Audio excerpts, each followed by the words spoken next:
Para mí es un gusto poder hablar contigo honestamente.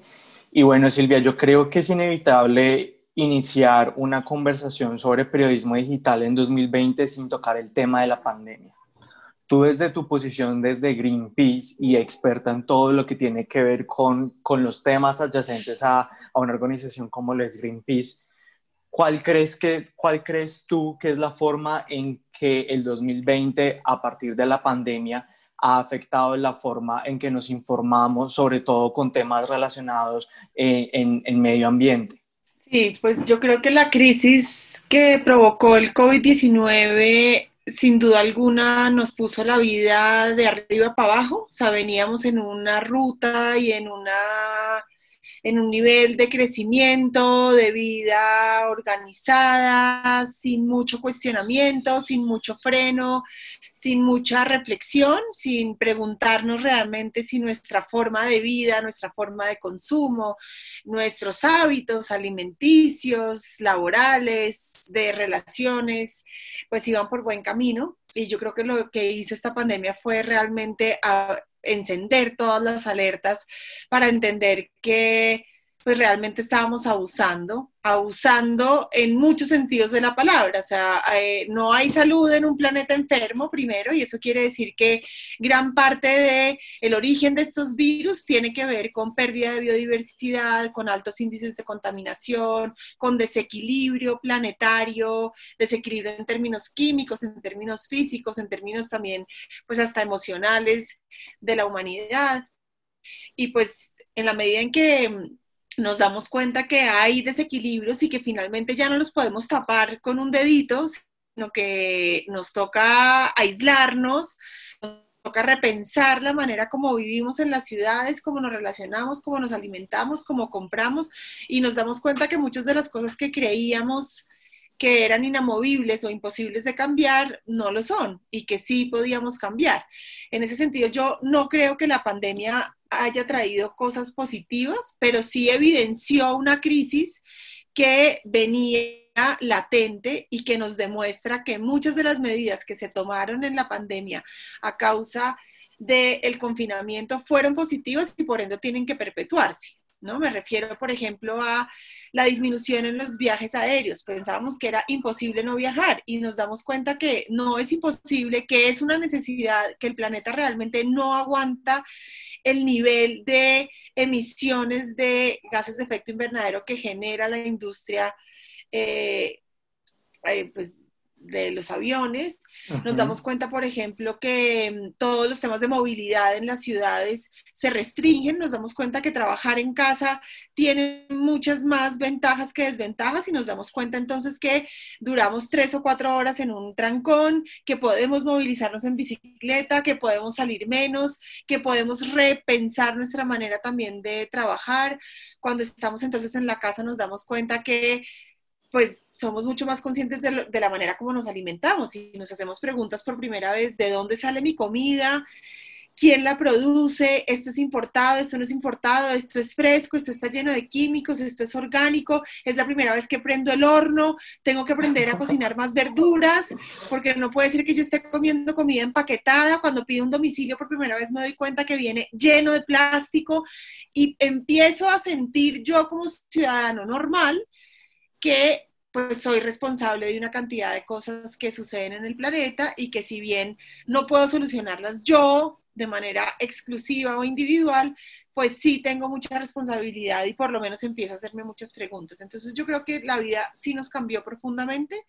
Ahora, nuestra responsabilidad como ciudadanos es exigir a las empresas y a la industria y a la institucionalidad, a los gobiernos, que no volvamos a la normalidad. O sea, que ahora todas las medidas para recuperar la economía no sigan privilegiando unas ciertas industrias que vienen en declive, que vienen cuestionadas, pero que supuestamente son las que generan mayor economía. Yo creo que nos toca Claro. repensar nuestra economía, repensar nuestros modelos de desarrollo, repensar la manera como veníamos viviendo, consumiendo, decidiendo, no solamente para evitar otra crisis, sino yo diría más bien para prepararnos para las que vienen, porque esto no va a ser la primera vez. Y mira que estamos viendo también que pasan crisis sobre crisis.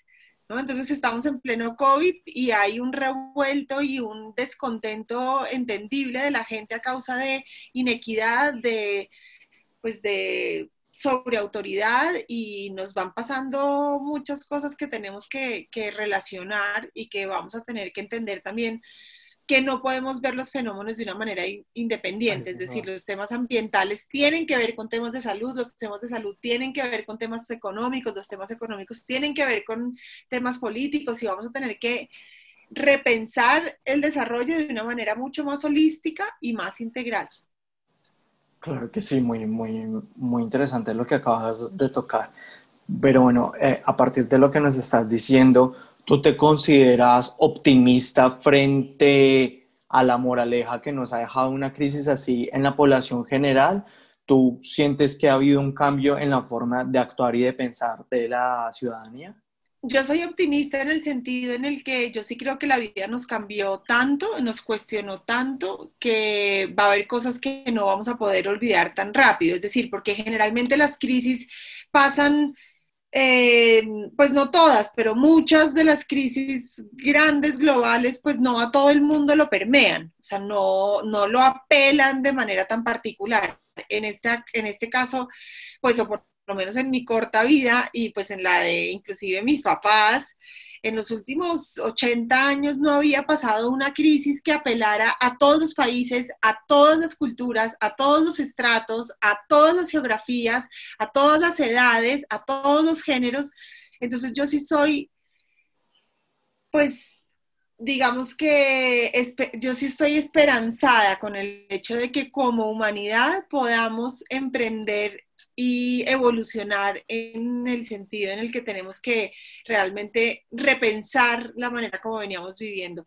Ahora, por otro lado, tengo que aceptar que sí se siente una inercia muy fuerte promovida por los sectores económicos, promovida por los gobiernos y promovida también, pues a veces como pues, por la misma ciudadanía como ese miedo a cambiar. Entonces es la incertidumbre, estamos muy poco acostumbrados a la incertidumbre, y entonces el hecho de estar en un momento tan incierto nos hace devolvernos rápido a agarrar lo que ya conocíamos y a volver a lo que nos funcionaba. Y eso puede ser muy peligroso, porque eso sin duda tiene que ver entonces con pues no darnos ni el tiempo, ni el espacio, ni el periodo de incertidumbre necesario para innovar cosas completamente nuevas y para cuestionar lo que no venía funcionando. Entonces, por ejemplo, todo nuestro sistema económico tenemos que repensarlo. Necesitamos un sistema económico mucho más colectivo, equitativo, que no esté basado en la extracción, en los negocios extractivos que le hacen, pues que generan tanto daño al medio ambiente, que no generan equidad social, que generan, digamos que ganancia económica, pero a muy corto plazo, pero a largo plazo no. Entonces yo creo que nuestro sistema económico son preguntas pues son preguntas grandes, son preguntas a futuro que nos tenemos que hacer, y me gustaría que los gobiernos, las empresas y nosotros como ciudadanos tuviéramos el tiempo, la capacidad y la apertura y la valentía para no angustiarnos, porque claro, las crisis son un periodo de transición muy difícil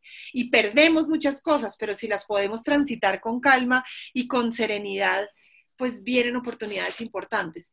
Pero yo creo que yo soy optimista en términos de ciudadanía, de individuo, de persona natural. ¿Sabes? Yo creo que muchas cosas cambiaron y van a cambiar pues por mucho más tiempo de lo que nos imaginamos. Claro, Silvia, bueno, y me parece que también tocaste un tema muy interesante que es el de la nueva normalidad. Si bien tú recomiendas es más bien que se repiense la forma en que se maneja el gobierno, o bueno, más bien la forma en la que el gobierno piensa en términos de medio ambiente. ¿Cuáles son esos puntos claves que tú le recomiendas no solamente a los gobiernos, pero también a a la sociedad común para tener en cuenta a partir de lo que hemos aprendido de una crisis que, como tú dices, que no discrimina geografía, ni género, ni nada?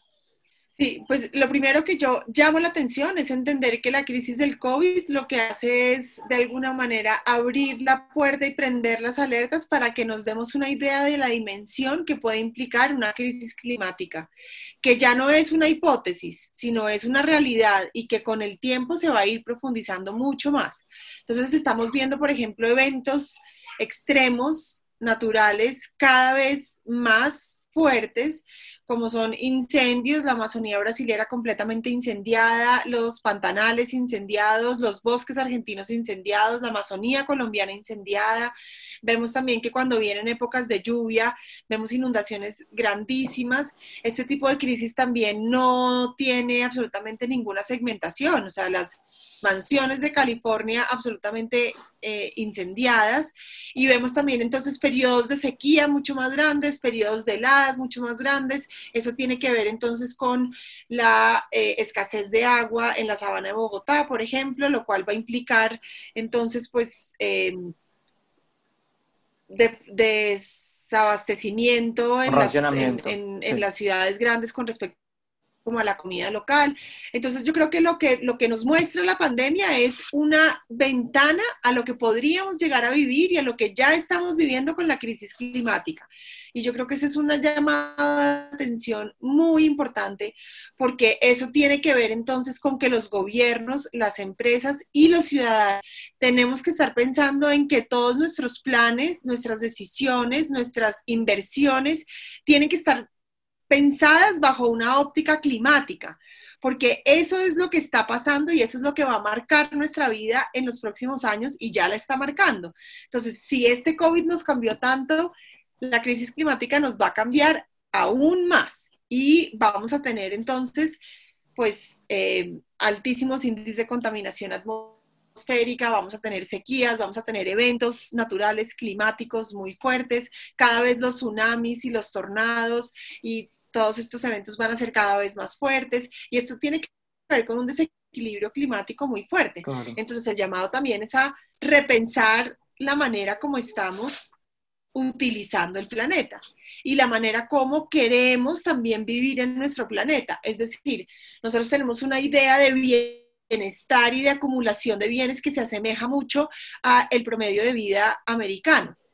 Si ese fuera el caso, para que todos los pobladores de este planeta tuvieran un nivel de vida de acumulación, de gasto, de consumo similar al de un americano, necesitaríamos 7 planetas más, porque el planeta en el que vivimos no tiene los No, recursos necesarios, no tiene el petróleo, no tiene el el agua. plástico, no tiene el cemento, no tiene el agua, no tiene la capacidad para abastecer ese nivel de vida. Entonces yo creo que sí es un llamado a la austeridad, es un llamado a repensar nuestras formas de extraer recursos y de generar recursos. Es una manera distinta de entender también como las lógicas económicas y pues de alguna manera como a replantear el capitalismo, que eso no quiere decir que tengamos que volver al socialismo, que tengamos que volver a otras formas que ya sabemos que no funcionan, pero tiene que ver con que tenemos que replantear lo que El teníamos modelo ahora, porque nos económico. demos cuenta que no funciona. No funciona, que hay, cada vez la brecha es más grande, los ricos son más ricos, los pobres son más pobres, y esto, lo que pasa con el COVID y lo que va a pasar con las crisis climáticas es que eso se va a evidenciar aún más. Entonces yo creo que es como que tenemos que, yo hago como una invitación a cambiar el switch y a asumir que estamos en una crisis climática y que vamos a tener que tomar absolutamente todas las decisiones basadas en consumir menos, extraer menos, necesitar menos, comer mejor, menos importado, porque todos tenemos que contribuir a que esas emisiones bajen y a que el planeta no siga subiendo su temperatura. Ya hemos tenido pues límites importantes, o sea, el 2019 tuvo los días más calientes de toda la Sí. historia, ¿no? La semana pasada leía también que en el Putumayo llegamos al índice de deforestación más alto de toda la historia de Colombia. Hemos perdido el 60% de las especies de mamíferos del planeta en tan solo 30 o 50 años. ¿no? Entonces el llamado también es a que los gobiernos no pueden contemplar la crisis climática y los temas de calentamiento global y los temas de cambio climático como un tema secundario. Es una prioridad y de ahí depende absolutamente toda la planeación estratégica que hagamos en adelante. Claro, Silvia. Bueno, y en el marco del premio de periodismo digital es imposible no tocar el tema del periodismo como una herramienta en esta situación. ¿Cuál crees que para ti es el papel del periodismo como aliado de la comunicación en la agenda climática en estos momentos? Es fundamental. Aplaudo la iniciativa del concurso porque lo que venimos viendo es que la tecnología y la manera en la que se viene democratizando la información es muy beneficiosa para que realmente todos podamos acceder a información que antes no podíamos acceder. Y justamente lo que pues Greenpeace y otras organizaciones buscan es también acortar esa distancia entre la población general y los tomadores de decisiones. Por mucho tiempo pensamos que los ciudadanos no podíamos ejercer presión ni impactar o influenciar a los tomadores de decisiones, como si fuera un sistema armado o sí, dirigido por unas figuras invisibles, casi que marionetas. Y lo que estamos viendo es que las tecnologías, las redes sociales, el periodismo digital acorta esta distancia y permite entonces que la información y que la toma de decisiones sea mucho más democrática y que entonces pues los tomadores de decisiones estén mucho más expuestos a las consecuencias que tienen sus decisiones y eso es supremamente valioso. Ahora, el periodismo digital también lo que le permite a los jóvenes y a las nuevas generaciones es investigar sobre los temas que le interesan, es poner su atención, su energía, su pasión en las cosas más sencillas y más asequibles que tienen sin necesitar plataformas grandes, sin tener que ser periodista, sí, o sea, sin tanto título, lo que hace es que les permite acceder a eso. Y pues nosotros hicimos hace unos años unas encuestas sobre, en un rango de 18 a 28 años, en 125 municipios de Colombia, cuáles eran los temas que más pasión, compromiso y tiempo le dedicaban los jóvenes. Y el 80% de los jóvenes priorizaron de manera contundente temas ambientales. Claro.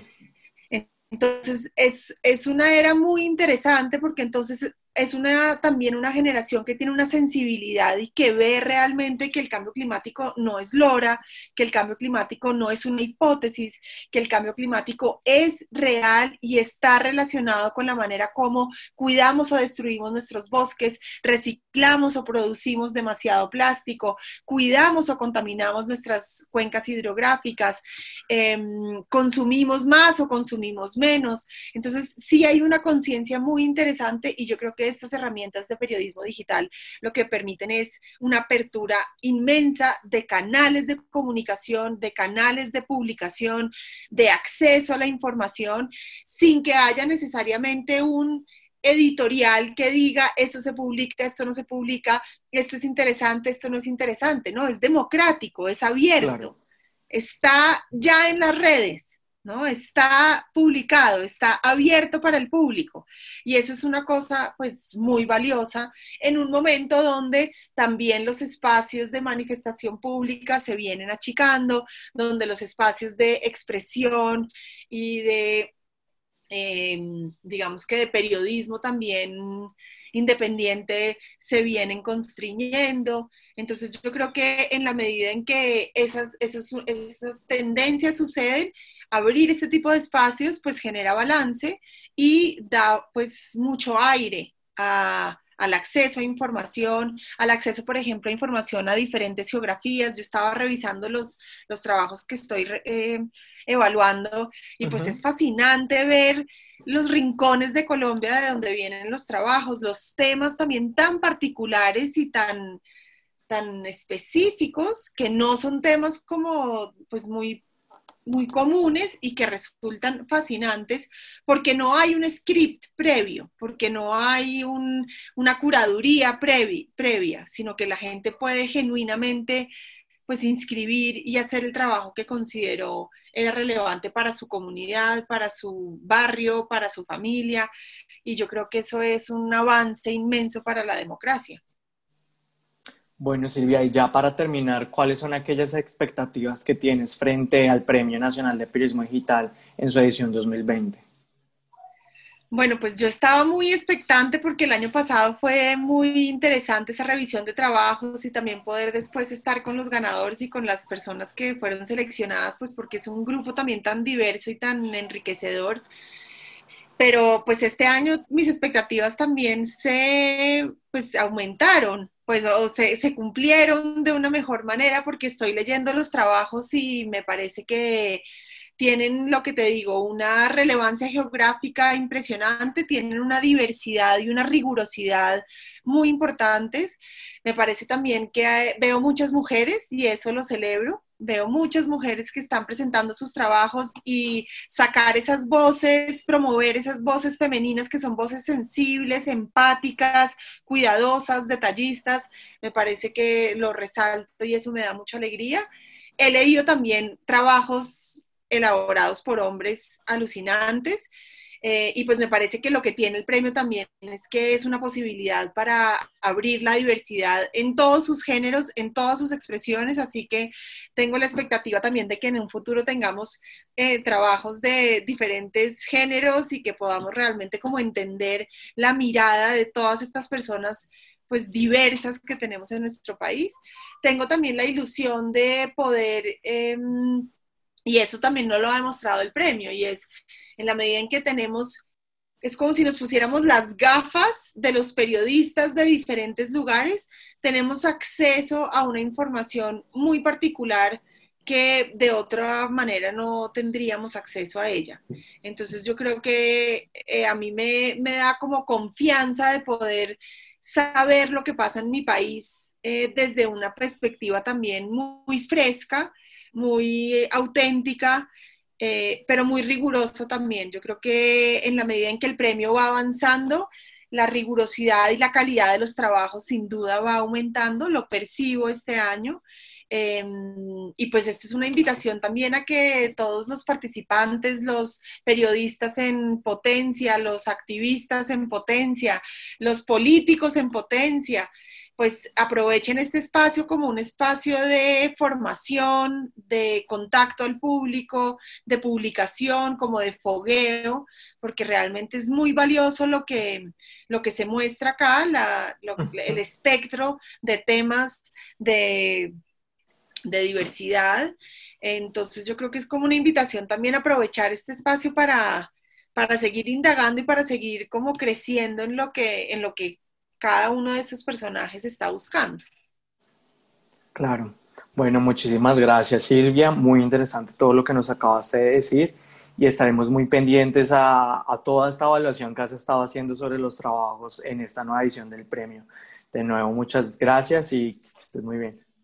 Bueno, no a ti, muchas gracias a ustedes por la invitación y pues sí, también reiterar que estos premios también me parece que son un canal muy valioso para que la gente pueda recuperar su agencia, recuperar su poder. Hace unos meses que teníamos una de las campañas como que reiterábamos que la gente, el poder de la gente es más fuerte que la gente en el poder.